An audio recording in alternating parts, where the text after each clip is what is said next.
Hello campers! Welcome back to another exciting week 2 here at Camp Onseyawa. I hope you all had a lot of fun last week learning how to identify edible plants outside and how to cook them. And if you've got an adult helping you, which you're supposed to, make sure you give them a big thank you because it's taking them a lot of time to do these things with you. Today I have a very special treat and I think all of you are going to really enjoy it. And that is candied nuts. If you've ever been to a Renaissance festival or a fair or a carnival, you've probably smelled these things and they taste awesome. But if we're going to make some, we got to learn how to identify nut trees that grow around here. So we're going to go out and look up 3 different types of nuts that grow around here, crack them open, and make ourselves some delicious candied nuts. Now, if you have a nut allergy, I'm sorry, but eating nuts probably isn't a good idea. So you'll probably have to bow out of this one. For everybody else, let's head outside and find some nut trees. Remember, never eat anything unless you're sure what it is, and make sure you have an adult with you to supervise. Let's go.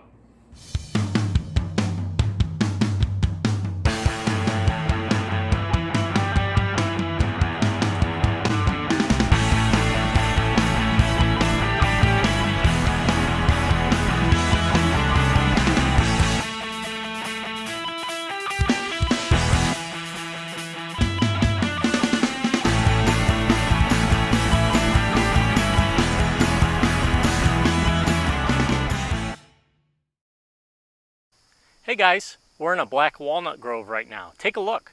Look at all these monstrous trees. These are very valuable pieces of timber. Black walnut is one of the top commodities in North America for its furniture grade lumber. But enough about the lumber. Let's talk about the fruit it produces. Black walnuts. Now, everybody's heard of black walnuts, but not everybody can identify them. And that's because the nuts look different throughout the year. So come on over here and take a look and see what I mean. Here's some Gabe and Theo just gathered up. When they first fall off the tree, they look like a green tennis ball. And they have a very pungent, almost limey smell. Then what happens is they lay on the ground for a couple weeks. They turn black. And the husks here start to break apart and fall off. And then what you're left with is the black walnut. So we're going to gather up some of these black walnuts and take them inside. How about we look around and look for some other types of nuts that grow around here too before we head in? Let's go check over there. Okay, this next tree is called a hickory. And there's 2 types of hickory trees for the most part that grow around here. One is called the shagbark hickory and one is called a pig-nosed hickory. What we have right here is shagbark. So come here and get a little closer and I'll show you why. Can you see the bark on this tree right here? See how it just peels right off the tree? So if you come across a tree where the bark is just flaking right off the tree, that means that you have a shagbark hickory. So it's best to then start looking around on the ground and you'll find some hickory nuts. And the nice thing about hickory nuts is they're a lot easier to open than black walnut. So let's take a look around.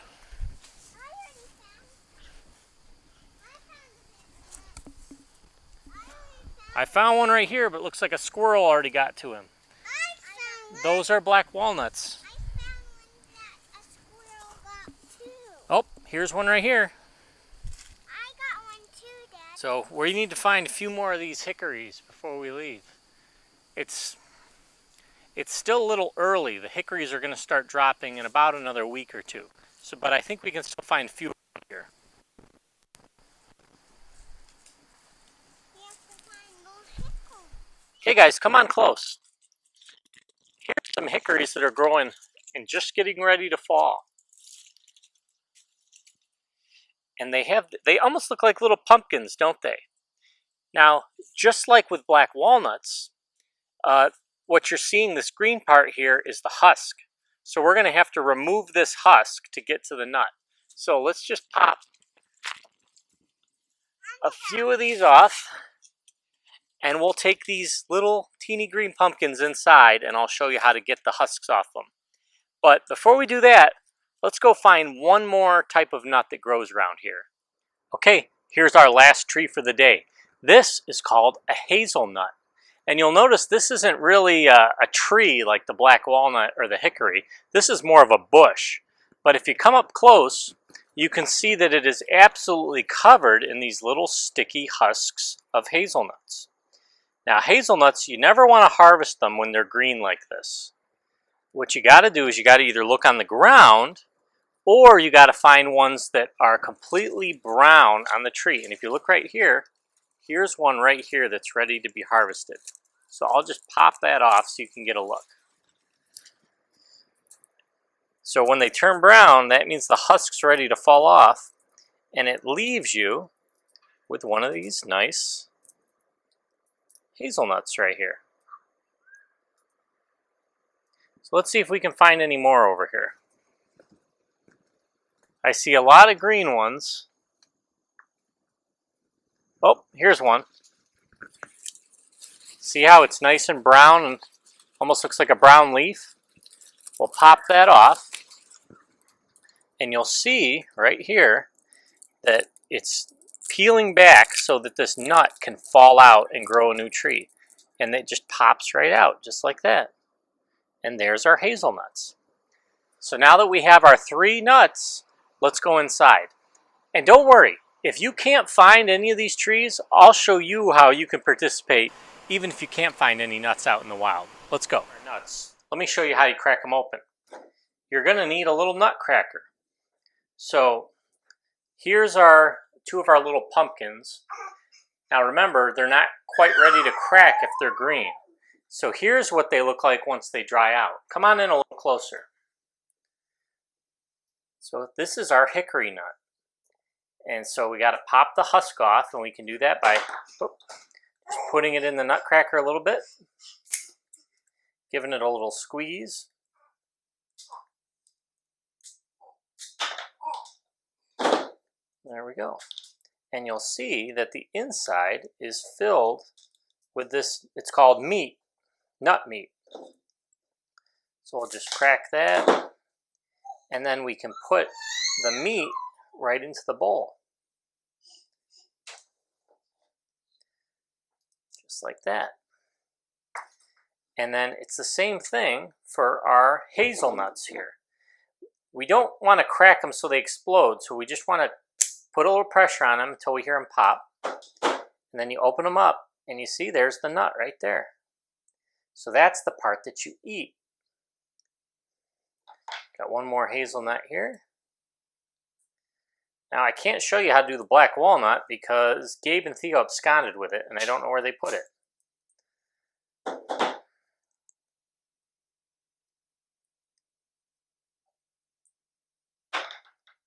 There we go. Now, like I said, if you don't want to go through all the work of finding all these nuts and getting a whole bowl's worth, here's how you cheat. You just go and you buy a jar of peanuts or almonds or cashews or any type of nut that you like. So now that we have our nuts, let's make them into candied nuts. And here's what you're going to need to do it. 2 cups of nuts, a cup of sugar, a little bit of water, some cinnamon, and some vanilla. And this is super easy and they taste so good. Okay, now that we have all our nuts in a bowl, I've got 2 cups of various nuts here. The nuts we cracked and also dry peanuts. You can use any type of nut you want, but it needs to be a dry nut.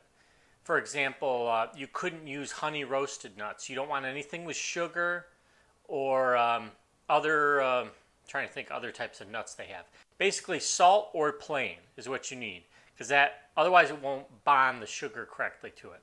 So I'm going to put 2 cups of nuts in here, and I'm going to do 1 cup of granulated sugar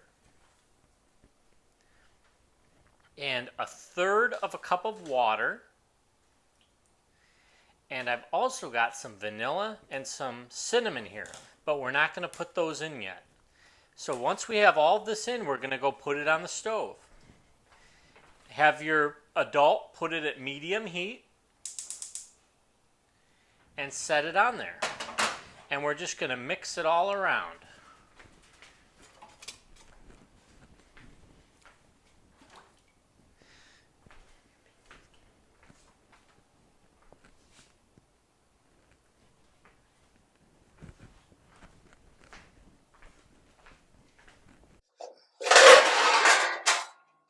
A baking tray to set the nuts on when they're done. And what we're going to want to do is put some wax paper on here, something that the nuts won't stick to.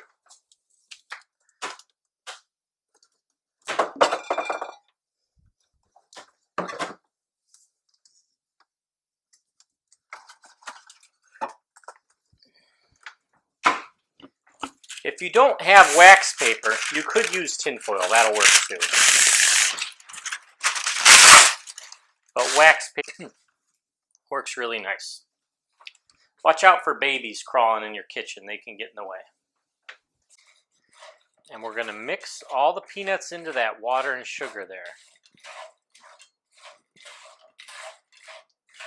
Now what's going to happen is as it gets warm, see how dry it looks right now? After a couple minutes, it's going to start getting wetter and wetter because that sugar is going to start turning into syrup. See, it's already starting to happen. It's very important that we keep stirring this because it can burn very easily. See the granulated sugar there on the pan? If that doesn't constantly get moved, it'll burn and ruin your candy nuts.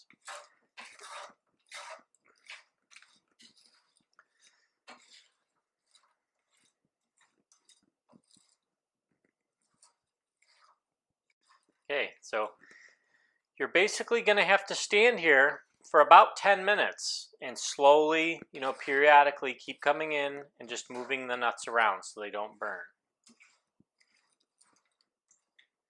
What's going to happen is all the water that's in here is going to start evaporating, and it's going to start getting drier and drier and drier until there's no liquid left at all. And then you may think to yourself, okay, it's dry, now it's time to take it out, but that's not the case. Once it gets completely dry, after a couple minutes, it's all of a sudden going to start getting sticky and liquid again. That's called caramelization. So the sugar, all the water is going to evaporate out, it's going to get dry, and then it'll start becoming liquid once again.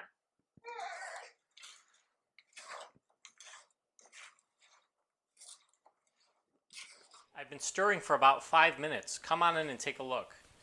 It's starting to crystallize. See how it's not liquidy anymore? It's starting to get dry. So what's going to happen, it's going to get really dry, and then all of a sudden it's going to start getting wet again. And then it'll dry for a second time. So we're about halfway through.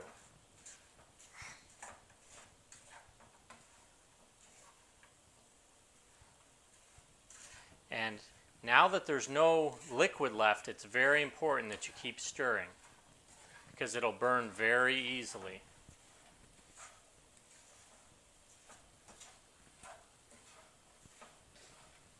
And as long as you have an adult give you permission and they're around, they'll probably let you do all the mixing here yourself. Just be very careful around the pan. Okay, look how dry it is. Can't see any more syrup. So now we just keep mixing.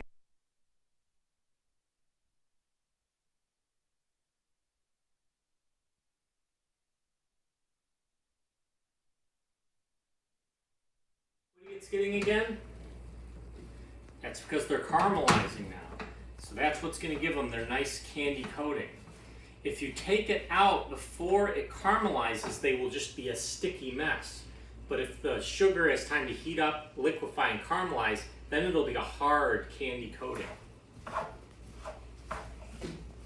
Okay, so now that they're all caramelized, I'm going to turn the heat down a little bit, and now we can add our cinnamon.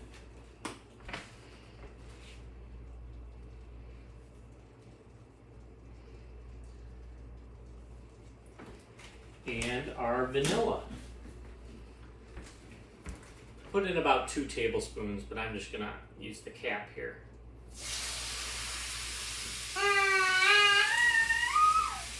And then mix that all up a little longer. And you'll notice they're starting to dry again. They dried once, and now they're starting to dry again. And once they get dry, then it's time to throw them over there on our wax paper and tray. If you don't have wax paper, you can use tin foil, but wax paper works the best.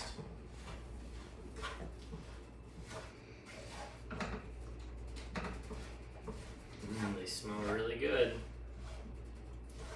Okay, they're still shiny, but kind of dry, and we got everything added. So now we're going to take them over, and we're going to dump them on our wax paper. They smell so good, just like at the carnival or the fair.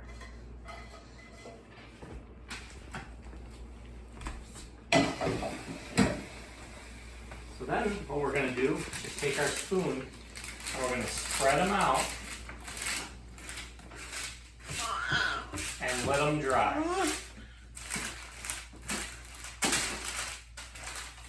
Let's come back in about 15 minutes after they cool down. Now that they've cooled a little bit, we're going to wash our hands and then break them up because they're nice and hard now.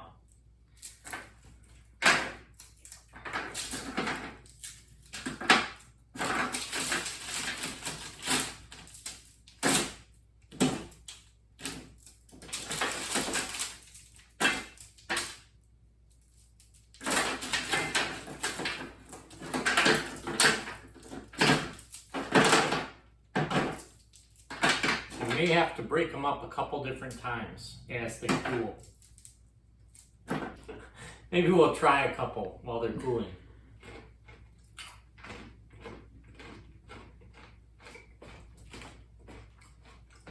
I think you kids are going to like these the best of all so far.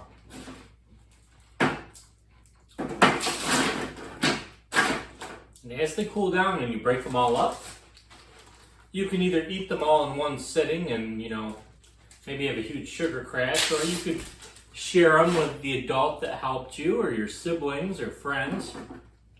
But if you're not going to eat them all at once, just throw them into a Ziploc bag and then throw them in the refrigerator or the freezer, and they'll last a really long time. So I'm going to let them cool a little more before I bag mine, but I think that's it for today, guys. So I hope you enjoyed today's episode where we learned about identifying nut trees and how to make candied nuts. And I will see all of you tomorrow for our next episode of Edible Outdoors here at Camp Onseyawa 2020. Have a great day.